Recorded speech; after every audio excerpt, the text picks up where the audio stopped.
satin tights, fighting for your rights, and the old red, white, and blue. I think that I was destined to play Wonder Woman. In your satin tights, fighting for your rights, and the old red, white, and blue. That opening line didn't just kick off a theme song. It became a battle cry for a generation of viewers who'd never seen a superheroine like this before. Diana Prince was no secretary in glasses. She was an Amazon, a warrior, a fashion icon, and the coolest thing to ever come out of Paradise Island.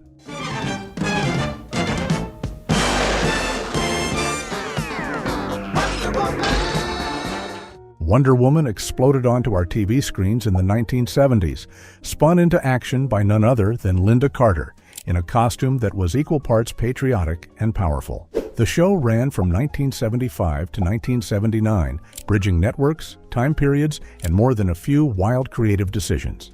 And while we remember the spinning transformation, the bullet-deflecting bracelets, and that legendary invisible plane, there's a whole Amazonian vault of strange, surprising, and sometimes downright hilarious behind-the-scenes stories that even the biggest fans may not know. So grab your golden lasso and strap on your wedge heel boots. Here are 15 weird facts about the 1970s Wonder Woman TV show. 15. Wonder Woman's pilot was basically a comic book page come to life. When the first Wonder Woman TV movie aired in 1975, the tone was, well, let's call it vintage comic book kitsch. Before Lynda Carter even showed up in satin tights, there was another pilot in 1974 starring Kathy Lee Crosby.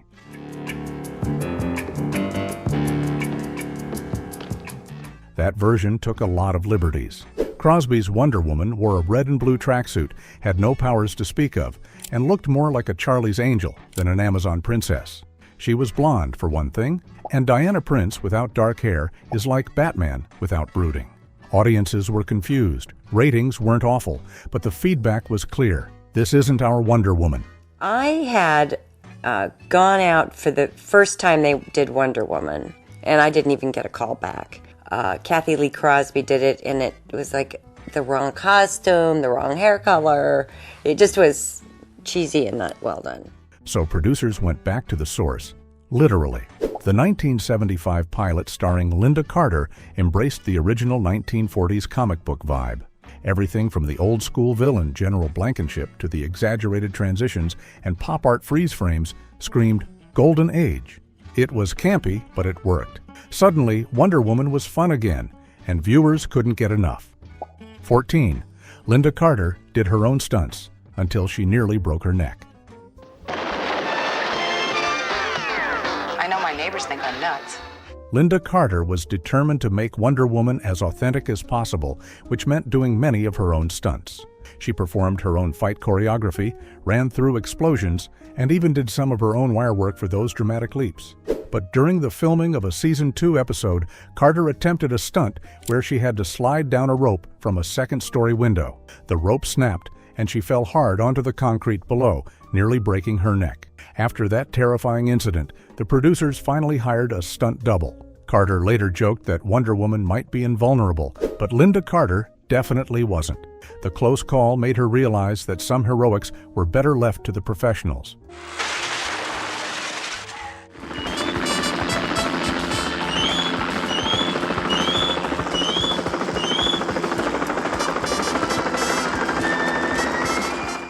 "13.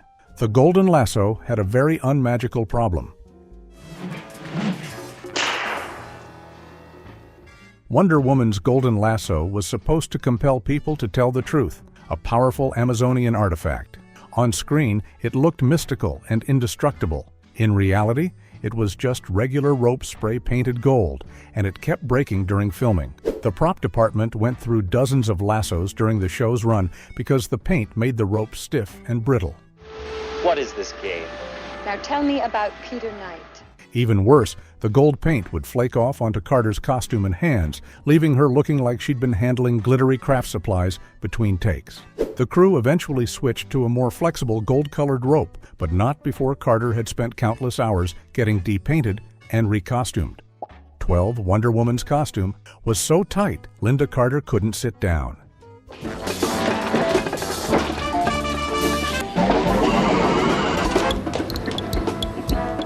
That iconic red, gold, and blue costume looked amazing on screen, but it was a nightmare to wear. The bustier was so tightly fitted that Carter couldn't sit down between takes without risking damage to the costume or cutting off her circulation. During long filming days, she had to remain standing for hours, leaning against specially designed boards that supported her back without wrinkling the outfit. The crew even built her a custom standing rest that looked like a backwards chair. Carter later revealed that she developed incredible posture from the show, not from Amazon training, but from literally being unable to slouch for 4 years of filming. 11. The show's theme song, almost featured Lynda Carter singing.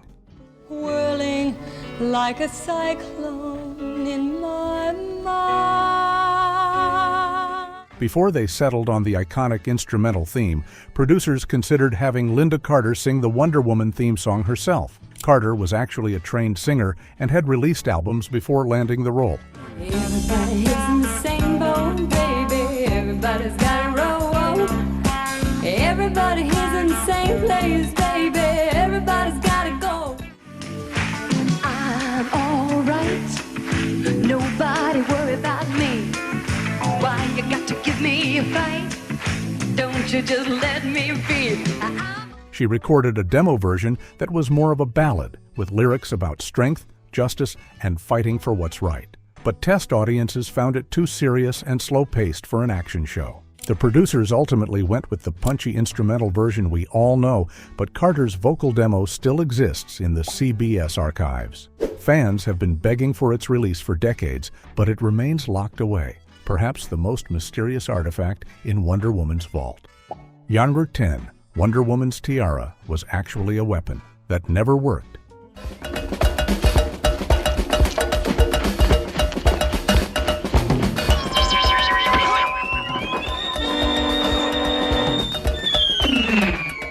In the comics, Wonder Woman's tiara could be removed and thrown like a boomerang, slicing through steel and always returning to her hand. The show's prop department created a special lightweight tiara designed to be thrown safely during action scenes. The problem? It never worked properly. The aerodynamics were all wrong, and instead of flying in a perfect arc, it would wobble, spin wildly, or just drop to the ground a few feet away. After several embarrassing takes where Wonder Woman's deadly tiara flopped pathetically to the floor, the writers quietly dropped the weapon aspect. The tiara remained purely decorative for the rest of the series, though Carter kept the throwing version as a souvenir, probably the only boomerang tiara that couldn't boomerang.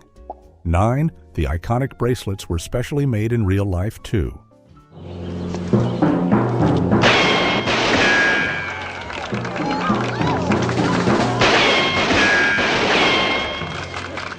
In the comics, Wonder Woman's bracelets allows her to protect herself from everything from physical strikes to bullets. They worked the same way on TV, but since the show existed before CGI took over the world of special effects, the series needed specially made bracelets to give audiences the impression that Lynda Carter was actually deflecting bullets. Behind the scenes, the sparks and explosive impact of bullets on the Amazonian gauntlets were controlled by Carter herself, who was able to set off the explosions on each bracelet with special triggers held in her hands. In the TV movie commentary, Carter herself explained that the property master wired matchstick-like loads onto the gauntlets located on the stars. Within those stars, there were some wires which led up the back of her wrist and into the palm of her hand. She would then fire them depending on which arm was taking the shot. It sounds like a clever and exciting way to give those fight scenes a unique and unforgettable look, because as kids we believed there was something being deflected by those bracelets,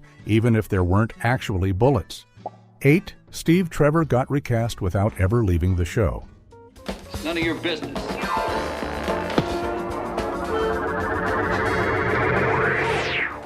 When the series switched from ABC to CBS in 1977, the whole premise changed. No longer set in the 1940s, the show was now in the modern 1970s. Cue polyester suits, disco music, and portable tape recorders the size of bricks. But here's the weird part. Lyle Waggoner, who played Steve Trevor, didn't leave the show. He just got a new name. Now he was Steve Trevor Jr. Yes, Wonder Woman was working alongside the son of the man she had romanced during World War II. And yes, both Steves were played by the same actor. Even more awkward? The chemistry between Diana and Steve Jr. was just as flirty as before. it was never quite clear whether this was a professional partnership or something more familial. The producers never explained how Steve Jr. looked identical to his father. But hey, maybe Amazons just don't age, and human men pass on incredibly strong genetics. Either way, fans still joke that it was the weirdest job promotion in television history. 7. That iconic spinning transformation? Totally made up on set. And now we will all learn the truth. Then why don't you ask her about this? An island of women! Such a place would... It's one of the most famous visuals in superhero TV. Diana Prince, eyes wide, arms outstretched, spinning slowly in a blur of light until she reemerges in full Wonder Woman regalia. But that legendary transformation wasn't in the original scripts. It wasn't even part of the early episodes. It only appeared in the show thanks to Wonder Woman herself, Lynda Carter. During a rehearsal, Carter suggested a twirl as a dynamic way for Diana to become Wonder Woman, something more visually exciting than just cutting away and cutting back. She based it on a childhood ballet move. The producers loved the idea so much, they made it standard. By season 2, the twirl became central to her character, and every time that thundercrack sound effect played and the screen flashed red and gold, you knew something awesome was about to happen. Today, you can still find fans at Comic-Cons trying out their own Wonder Woman spins. 6. The invisible plane was, well, a bit too invisible.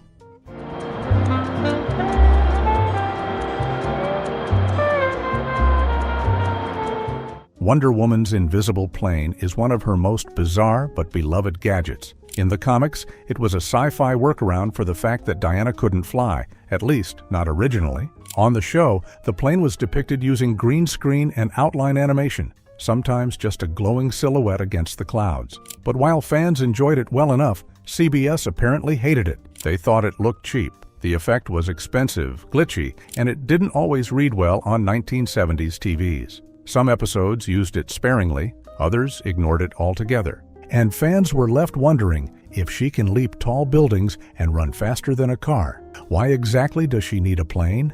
Still, there's something undeniably charming about those wide shots of Diana Prince piloting nothing at all, hands on invisible controls, eyes steely with purpose. It was goofy, it was glorious, it was peak 70s superhero TV. 5. Wonder Woman had a brand new villain every week because she had no rogues gallery.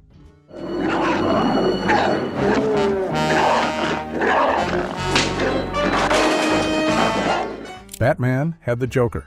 Superman had Lex Luthor. But Wonder Woman? Not so much. While her comic book enemies were often supernatural or mythological, the show's budget didn't allow for that kind of FX-heavy storytelling. Instead, Diana fought Cold War spies, jewel thieves, mind control cults, and occasionally talking computers. The writers got creative. Every week brought a new threat, a disco-dancing criminal, an evil psychic, even a time-traveling Nazi. Still, this kept the show fresh. You never knew what kind of weird science, bad fashion, or groovy gadget Diana would be up against next. 4. The show's biggest budget saver, recycled sets and stock footage.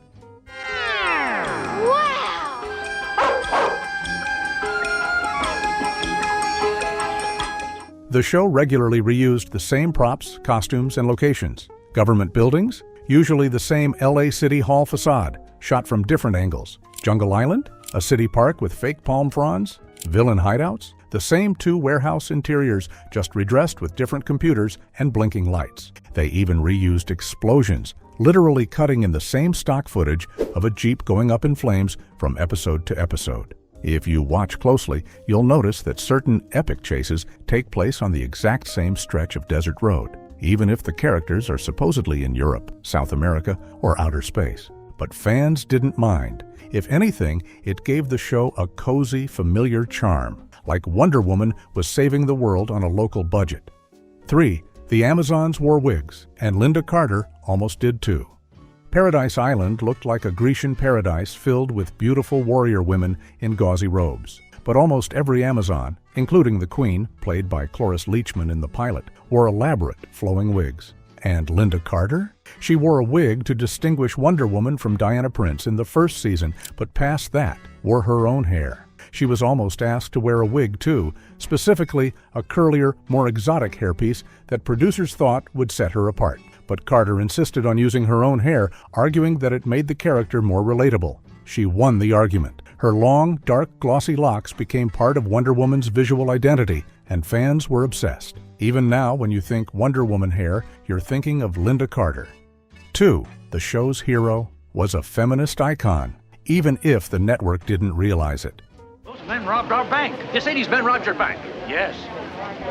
This wonderful woman in the bathing suit stopped them. Okay. Wonder Woman premiered during a pivotal moment in the women's liberation movement, and suddenly, here was a show about a superpowered woman saving the day, defying orders, and doing it all while men tried to keep up. Lynda Carter played Diana with grace, intelligence, and quiet confidence. She wasn't aggressive or combative, but she never needed saving either. She was in charge, but CBS never marketed the show that way. The promos leaned into the camp, flashy costumes, romantic tension, and action stunts. Internally, some execs even worried that making Wonder Woman too feminist would alienate male viewers. It didn't. If anything, the show gained a cult following because of its subtle message that power, grace, and femininity weren't mutually exclusive. In 1977, a Ms. Magazine reader poll ranked Wonder Woman as one of the most admired women on television, right up there with Mary Tyler Moore and Barbara Walters. Not bad for a fictional Amazon in a bustier. Number 1. Lynda Carter was cast last minute and beat out a Miss Universe winner. I think that I was destined to play Wonder Woman. I think there was some cosmic reason. Lynda Carter was a relatively unknown singer and former beauty pageant contestant when she landed the role of Wonder Woman. In fact, she had just $25 in her bank account when the casting call came. The network had been considering a more famous face, including a former Miss Universe finalist and even Raquel Welch, but Carter's screen test blew everyone away. She wasn't just beautiful, she had poise, vulnerability, and this regal yet approachable quality that made Diana feel real. And audiences loved her. The second that pilot aired, Carter became the face of Wonder Woman, and for many fans, she still is. To this day, no matter how many reboots come and go, there's something about her Wonder Woman that feels untouchable. So, what did we learn today?